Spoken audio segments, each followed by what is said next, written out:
A história da igreja de Nossa Senhora do Rosário de São Luís do Paraitinga se inicia há mais de 100 anos. Em 1707, no período colonial, foi construída no local a primeira igreja de pau a pique. Em 1767 foi construída a igreja de Taipa. Em 1921 foi construído o prédio atual, que está completando 100 anos, por iniciativa do Monsenhor Ignácio Gioia. O arquiteto foi o Luiz Antônio Teixeira Leite, o mestre Pedro Pereira Rio Branco e o oficineiro Marino Del Favaro. Forma da igreja, 2013, né? O Gerry me apresentou o engenheiro da obra. Aí o Gerry apresentou ele para assim: você tem parentesco com Pedro Pereira Leite, seu bisavô? Ele falou assim: por que o seu avô escreveu o nome dele num único lugar, que é impossível de descobrir, que está lá acima do cimo, com lupa? E isso chamou muito a minha atenção. Eu acho que ele tinha tanta noção do que ele estava fazendo, que ele não podia aparecer. Ele colocou, vamos dizer assim, o nome num lugar que já está de acordo com os pináculos, no sentido do céu. Por que ele não colocou como todo mundo quer colocar? E aquilo chamou a minha atenção.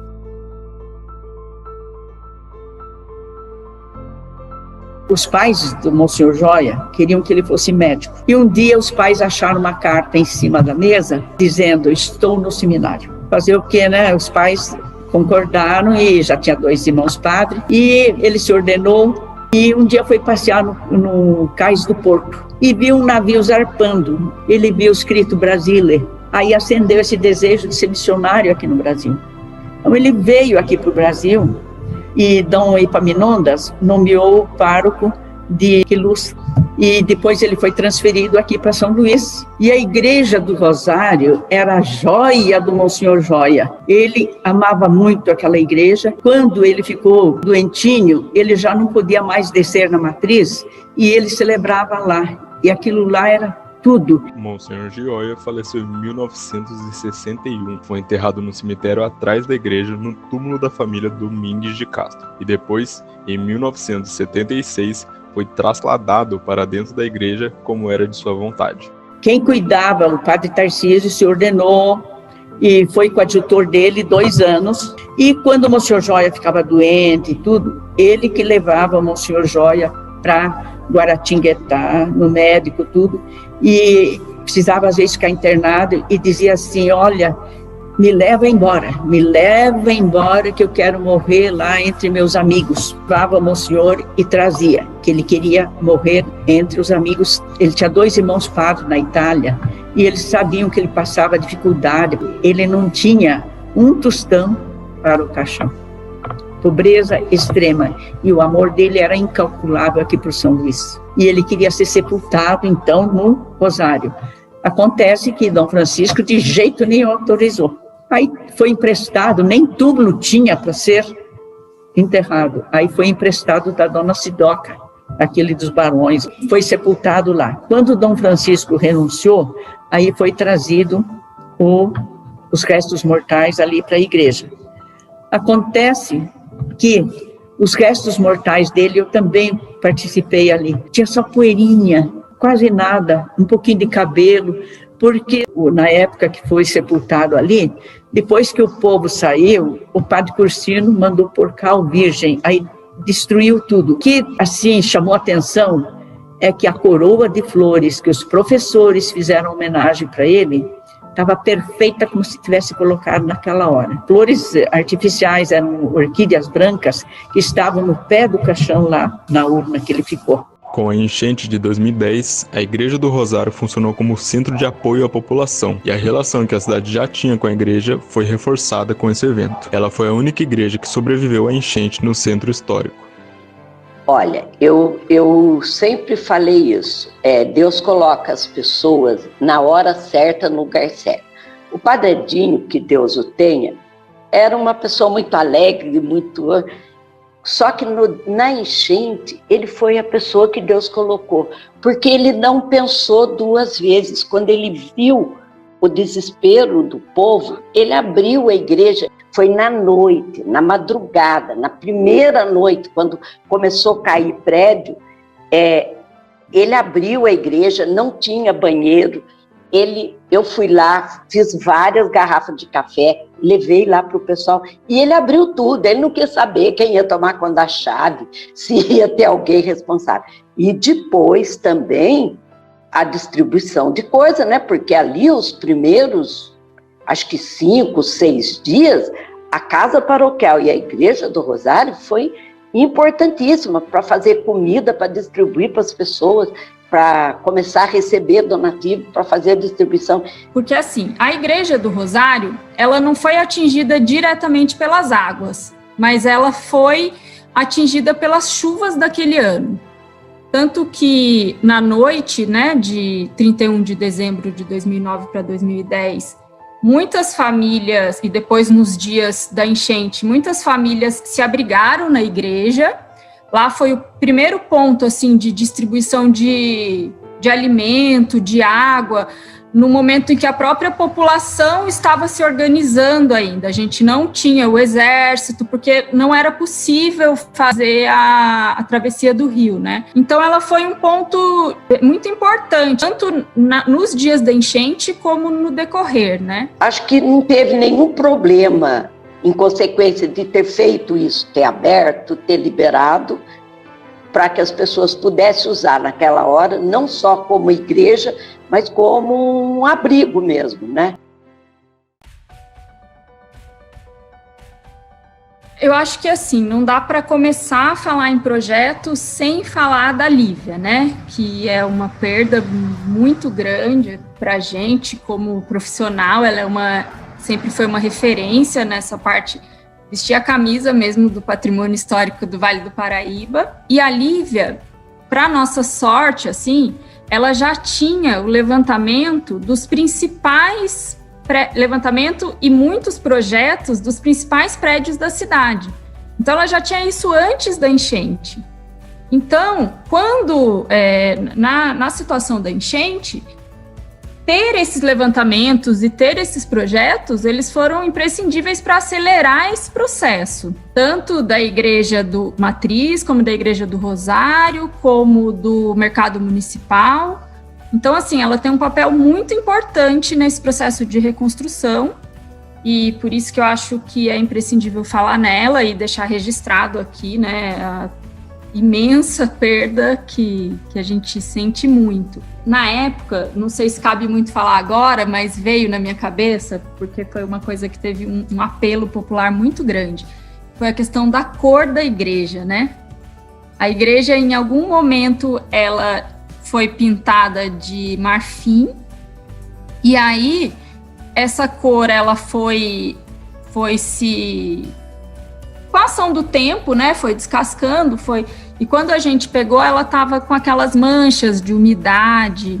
E aí a Lívia já tinha feito uma prospecção, e aí chegou no tom de azul da igreja, azul e laranja, e na época foi uma coisa assim, muito, nossa, mas como que você vai pintar a igreja? E é uma igreja neogótica, uma igreja uma igreja que nunca foi azul na memória dessa geração, né? Que é uma igreja neogótica pintada de azul bebê.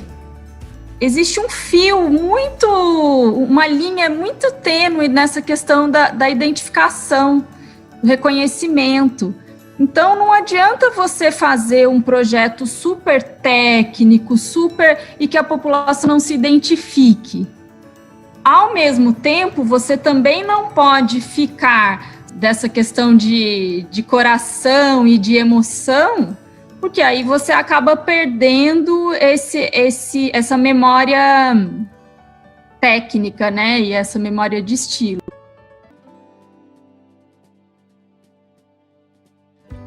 Tinha muitas celebrações, né? Era muito ativa.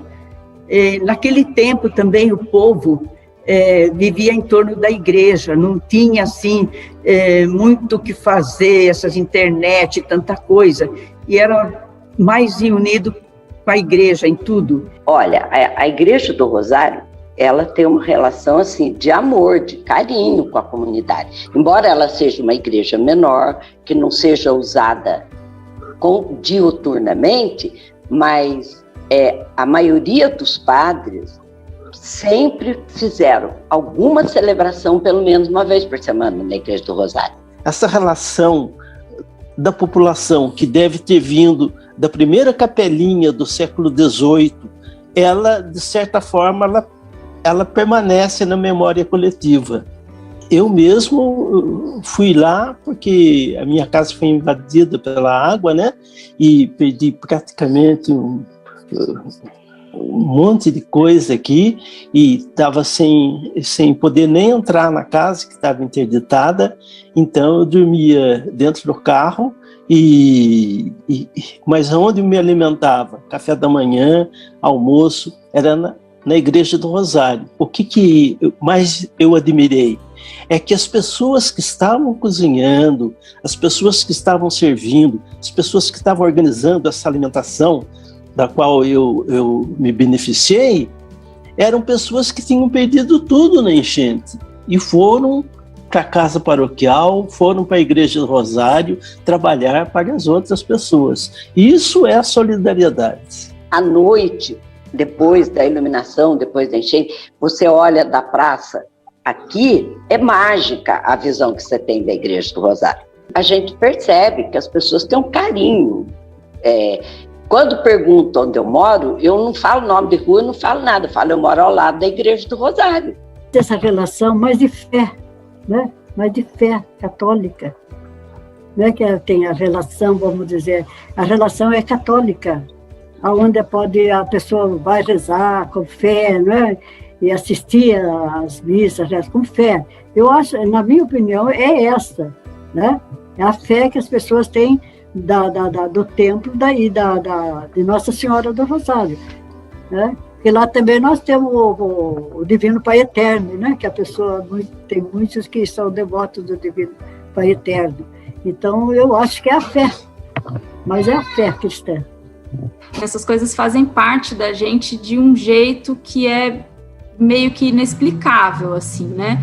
Eu fiz faculdade em São Paulo e eu me lembro que na época eu fazia arquitetura e eu tinha um primo que fazia engenharia, e quando a gente se encontrava na praça de alimentação, assim, os nossos amigos ficavam observando, né? E a gente sempre falava de São Luís com tanto carinho e era muito engraçado que a gente não se percebia, mas os nossos amigos falavam que a gente falava de um jeito e quando a gente estava junto era outra maneira de falar, outra... Então eu acho que assim, a gente leva essa coisa de São Luís mesmo, para onde a gente vai, para onde... E o patrimônio material e o imaterial, ele está muito enraizado junto da gente, né? Então, cada comemoração, a gente participou da Igreja das Mercês aqui do lado. Então, é muito vivo dentro da gente isso, né? É uma sensação de pertencimento mesmo. Eu tenho essa sensação. Olha, essa relação a gente pode avaliar na época em que havia as rezas do Rosário. As rezas do Rosário, mesmo em período mais recente, por exemplo, do Monsenhor Tarcísio, essas rezas eram realizadas de segunda a sexta-feira. E de segunda a sexta-feira a igreja ficava lotada. Dia de semana, dia de trabalho, e a igreja lotada. No mês de março, nós tínhamos a reza vamos dizer, São José, a devoção a São José, em março. Em maio, tinha a de Nossa Senhora, que as crianças levavam flores, toda noite levavam as flores para Nossa Senhora. Certo? Em junho, nós tínhamos do Coração de Jesus. Certo? As rezas eram rezas, cantadas em latim, um pouco em latim, depois, com o Tarcísio, um pouco em português também. Mas as ladainhas eram em latim. Eu quis casar na Igreja do Rosário por causa da Nossa Senhora. Eu tive o presente de pedir. Na época, eu me casei em 76. O Monsenhor fez o meu casamento com missa. Foi muito bonito, Eu me lembro cada detalhe. E eu que escolhi a Igreja do Rosário, por causa da Nossa Senhora. Eu quis casar na Igreja do Rosário.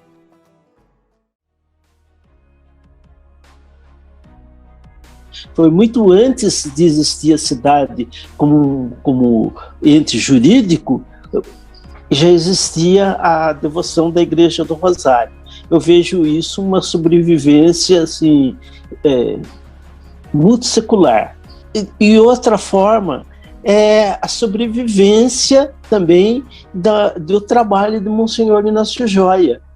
Então, eu acho que isso aí jamais pode morrer a memória do Monsenhor Joia, que deu tudo para São Luís do Paraitinga. A única coisa que entristece é saber que o povo não vai, por causa da pandemia, poder participar. Vai ser uma coisa assim, limitada pelas circunstâncias. Mas é maravilhoso. Eu acho que a maioria da população nem sabe que a igreja está completando 100 anos. Claro que se não tivesse a pandemia, com certeza haveria muito mais coisa para organizar e fazer. Mas é uma glória, é uma bênção. Olha, é uma graça muito grande, mas muito grande mesmo, de ter participado e acompanhar tanta coisa boa que aconteceu, né?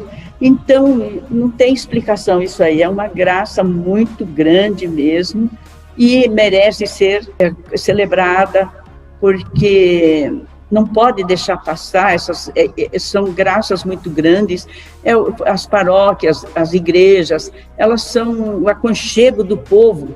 Aqui em São Luís, graças a Deus ainda, o povo ainda está em torno da igreja. Não tanto quanto no passado, mas ainda São Luís é privilegiado com essa participação dos fiéis e com a graça de ter padres, porque tem muitos e muitos lugares que não tem padres. E São Luís nunca deixou de ter padre, nunca. É uma graça muito grande e vocês estão vivendo isso. O pessoal participa e agora com essa pandemia está muito triste de não poder participar, mas ainda vale a pena e ser comemorado e lembrado. Olha, primeiramente, de eu estar assistindo a comemoração do centenário, né? E depois, por ela ser um templo, vamos dizer, maravilhoso, um templo histórico, que ela tem muita história, e a história dela é, por sinal, muito bonita. Então, para mim, não tem palavras para definir o que eu estou sentindo na celebração do centenário da Igreja de Nossa Senhora. É maravilhosa.